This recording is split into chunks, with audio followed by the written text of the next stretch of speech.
Hi there, Mr. Igarashi. My name is Lao Services, and I'm the brand new head of the video games department over here at Konami. Now, from what I understand, you have been a vital, intricate, important part of our team, and you're the reason why the Castlevania? That's not a word. That's whatever that video game series is that you were working on, you made it the massive success that it is today. But we've decided that we don't really need you anymore. You see, we have decided to go in a brand new direction with all of our games. Pachinko machines. Each one more pachinko-y than the last. And then we go on to phase 2, slot machines. Then a casino in Vegas. That's coming soon. Oh, just you wait. So, you have about a week to get everything out of your desk and, What's that? Oh, you're not done making Castlevania games, and you say that gamers still want video games like that? Well, that's really adorable of you to say something like that, but no, our market research team has determined that you're completely wrong, and we're going to be leaning even harder into paid gambling mechanics. So, I don't know, if you still want to make any of your precious Castlevania games, then what are you going to do? Make one yourself?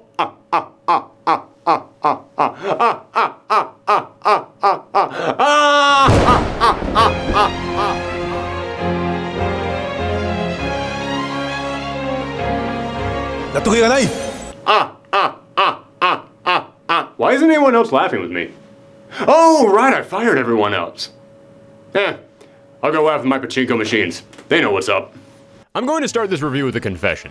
I love Metroidvania games. That feeling of traversing a giant map back and forth and acquiring a skill that suddenly opens up so many roadblocks and answers puzzles you had been looking at for hours is one of the most rewarding feelings in video games.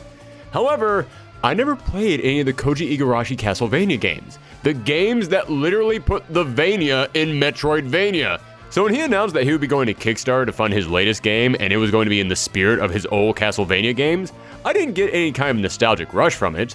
But he did say that he would be doing this so he could stick it to Konami, and I'm always in favor of that. So now that's been out for a few months and we're in the middle of the spooky, scary season, it's time to finally take a look at the fruits of his labor in Bloodstained, Ritual of the Night. The story follows Miriam, a person who had a magical crystal infused into her, turning her into what is known as a shardbinder. She had this crystal placed into her by the Alchemy Guild, a group of old mystics who feared that the coming of the Industrial Revolution would cause their wealthy patrons to stop signing their checks. So they created shardbinders to be a way of summoning out demons in order to plunge the world into darkness.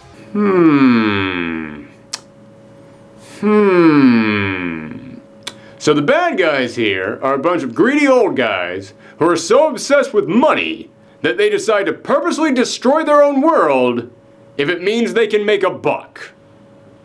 It almost feels like Igarashi is trying to tell us something. Like, maybe this is some kind of a story from his past about someone he knew or maybe even used to work for. Nope, drawing a blank. Only two of the shardbinders survived, Miriam and Jebel. And Miriam fell into a deep sleep for 10 years, and when she woke up, she found that the peaceful Jebel broke bad and is now summoning out demons of his own to get revenge. Now Miriam has to storm the castle to save her friend and bring him back to his senses. But of course, there's more going on here than meets the eye. Which actually lends itself to the gameplay, as there are multiple fake endings that stop the game early if you don't do the right actions along the way. Now at first glance, I have to say that I flat out love the design and art style of this game. Apparently people were complaining about the way that this looked when the demo came out, and that pushed Iga to demand that all the graphics got a total overhaul. And even though I didn't have a problem with the way that this looked in the demo, I have to admit, you can definitely see the improvement. And it's not just the castle layout that looks so good, even though I do have to applaud them for combining so many different designs and tones, whether it be the dark gothic pristine castle entrance, the rundown village outside, the volcanic dungeon, or the sci-fi futuristic library, and so much more. I'm also talking about the character designs that are very distinct and have a ton of personality behind them. Speaking of the characters, I think these voice actors did a really marvelous job. You got Zangetsu, played by David Hayter, who you might remember from Metal Gear Solid. OD, played by Robert Belgrade, who you might remember from the classic Castlevania Symphony of the Night. Or Miriam herself, played by Erica Lindbeck, who you might remember from every single thing you have seen or played in the last 2 years. Seriously, shout out to her range as an actress and to her agency. But as I said, this is a Metroidvania game, so the appeal is going to be in the gameplay. You'll traverse this huge castle, defeating one boss after another and gain a new power with each victory, which you will then use to open up new pathways. And this is the exact reason I love Metroidvania games. Each time that a door I had been staring at and walking past for hours finally opened up to me, allowing me to find a huge new chunk of the map to explore, it felt like the sun had just risen up and a new day was upon us. It always felt so rewarding. But that's the magic of all Metroidvania games. What makes this game so special is that Igarashi took that rewarding feeling and applied it to everything else in the game. Miriam can not only use a wide variety of weapons, she can also use dozens of special powers that she can steal from monsters by collecting a shard from them when they're defeated. Now the shards only have a certain odds of showing up, so it doesn't happen with each creature you defeat, but when one does pop up that you've never seen before, both that collectathon side of your brain and the side that loves mixing up your combat and exploration skills light up like a pinball machine. Although, I do wish that Miriam sounded a little bit happier about this happening.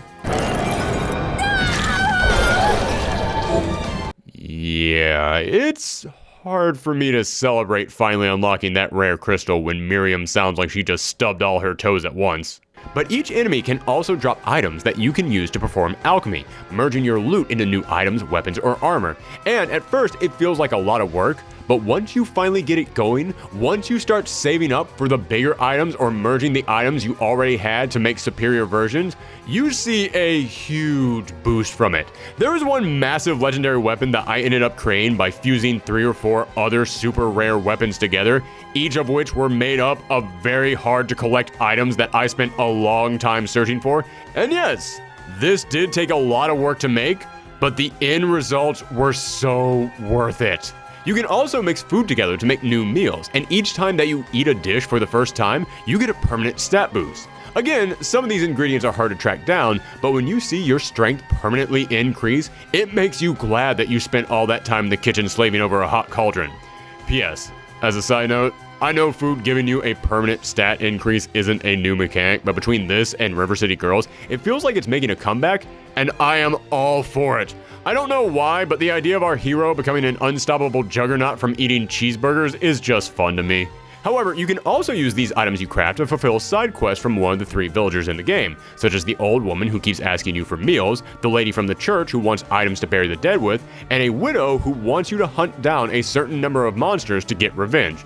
Also, every time that you accept a request from her, she says this: "Kill those murderers dead!" And trust me, that never got old. But is hunting down each of these items hard? Yes. Is the reward you get for fulfilling these quests worth the time you spent? Double yes. I got amazing items from these quests, and while I do have to nitpick a little bit and say that there's no completion bonus for getting all the quests done, it does really feel like after you complete every single thing on these lists, they should give you a little something extra. The items that you do get along the way are absolutely worth putting that much time and effort into this. And I mentioned that you can craft brand new armor for Miriam, but that armor doesn't just increase her stats, it also changes her appearance. There is so much customization in this game that you can do, whether it be with Miriam's hat, her mask, her scarf, her outfit color, or even her hair, which you get to change by going to a secret barber, and that barber is just the best. The name's Todd. And the only way my curse will be lifted is if I barber my way through 666 different hairstyles. Well, why not just make the hairstyles up then? Lop a little off here or there. Ah, there's a penalty for sloppy lopping. If I don't give my patrons good haircuts, the scissors kill them dead. You have the worst curse ever. Yes, quite literally, yes. And when I think about how many games out there know that players enjoy customization, so they lock that feature behind some kind of a paywall, and this is a $40 game that is loaded with it for free, all as a reward for exploring and playing the game, it just makes me love this thing even more. In fact, that kind of leads me into my absolute favorite thing about the game. There's just so much here.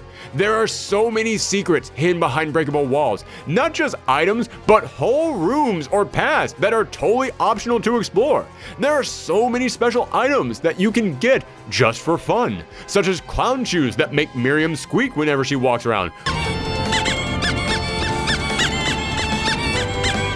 Or a voice changer that makes her sound like she's been sucking on helium in all the cutscenes. Is there any real gameplay reason for this? No. Are they fun? Yes. Good. That's all the reason I need for something to exist in my video game. And the secret bosses? My God, the secret bosses are such a delight in this game. They're so clever that multiple times after they appeared on the screen, my jaw dropped because I was overcome with joy. I won't spoil the best ones, but just to give you an idea of what to expect, one of the secret bosses is a demonic slot machine. I swear it is like Igarashi is trying to tell us something, but I can't crack his code. Damn his subtlety! There are so many special secrets to find in this game that I was constantly squealing with glee at whatever popped up next. Like here, you see this seat on this train? Sit in that for about 2 minutes. You'll thank me. However, that leads me into some of the negatives. Yes, I love how many secrets are hidden in this game. However, there are some other things necessary to the progression of the game itself, and I felt that they were hidden just a smidge too well. This is a Metroidvania game, and to make that work, you need to have the ability to unlock paths in the game tied pretty closely to the game progression itself, so that way you're not just constantly running up against a wall wondering what you're supposed to do next. But there are a handful of times in this game where the item I needed to progress was so hidden it actually baffled me. I had no idea how anyone could figure out how to progress without a guide. Heck, I even used a guide about 3 or 4 times to figure out what I was supposed to do next, and all I could think was, how the hell was I supposed to find that? And again, this wasn't for the secret stuff, this was for mandatory stuff. For example, about 75% of the way through the game, in order to progress, you're going to need an ability that you get from a shard from a common random monster. Now, up until this point, you have had to use abilities that you get from bosses, but never from a random monster dropping a random shard. But now, when you're in the home stretch, when there's only about 25% of the game left, all of a sudden they want you to rewire your brain to start thinking that way. And remember, the shards are randomly dropped, which again is a bit of a complaint. As I said, it does feel rewarding when you get that brand new shiny shard from an enemy, but sometimes the shards or item drops are just too rare. I'm not saying they should all have been easy to grab up, they should have made you work for a couple of these shards, but there are so many monsters, and each of them have items and shards to collect, so when you end up running into that one special monster that only exists on this one screen, and they have an item that you need, but it only drops 1% of the time, that means that you're going to spend an extended period of time running in there, killing the monster, seeing if it drops the item. It doesn't. You then have to leave the screen, come back into the screen, respawn the monster, kill it again, see if it dropped the item, and you're going to do that again and again and again. And many of these items that you've collected can be rebought in the store if you need more than for crafting, but the price of everything in the store is way too high for how often you'll be coming back here. I feel like if you're a casual fan of this game who just wants to play the main storyline, this won't bother you that much because you're probably not going to care about stuff like crafting or quest. But I did care.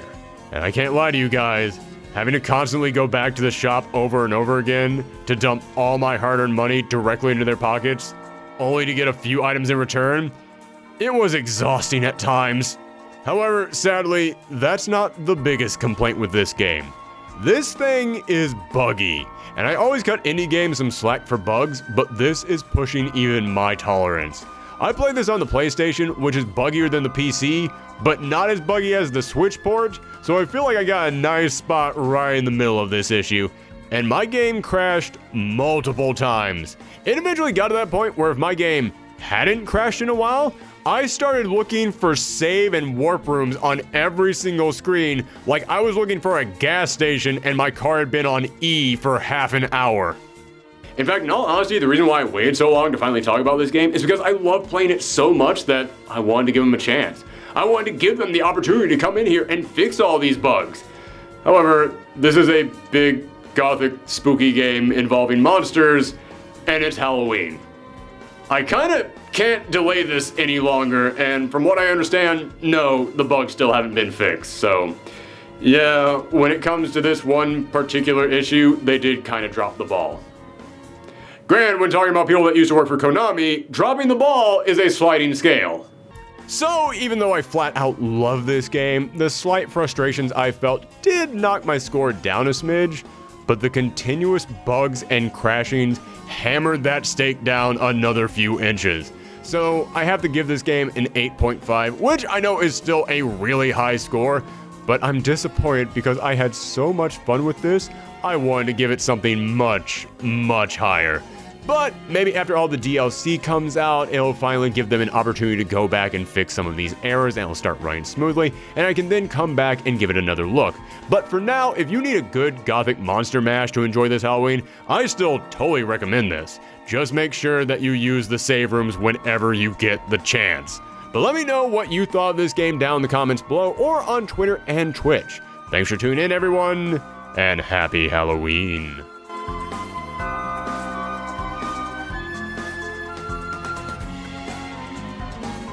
Kill those murderers dead!